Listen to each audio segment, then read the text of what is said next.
యేసుక్రీస్తు జన్మదినం వేళ క్రిస్మస్ ను ప్రపంచవ్యాప్తంగా వైభవంగా జరుపుకుంటున్నారు క్రైస్తవులు. విద్యుత్ కాంతులతో ముస్తాబైన చర్చిల్లో ప్రత్యేక ప్రార్థనలు చేస్తున్నారు. ప్రజల్లో శాంతి సౌభ్రాతృత్వం పెంపొందేందుకు జీసస్ జీవితం స్ఫూర్తిగా నిలుస్తుందని అభిప్రాయపడ్డారు రాష్ట్ర దేశాధినేతలు.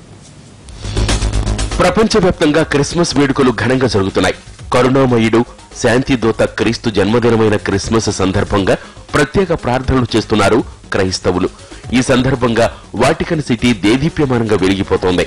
దేశంలో ఢిల్లీ, ముంబై, బెంగళూరు, హైదరాబాద్, కొచ్చి, తిరువనంతపురం తదితర ప్రాంతాల్లోని పలు చర్చిల్లో ప్రత్యేక ప్రార్థనా కార్యక్రమాలు జరుగుతున్నాయి.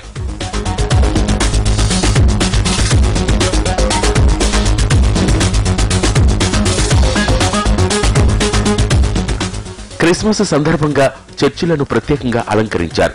రంగురంగుల విద్యుత్ దీపాల నడుమ చర్చిలు ప్రత్యేక శోభను సంతరించుకున్నాయి.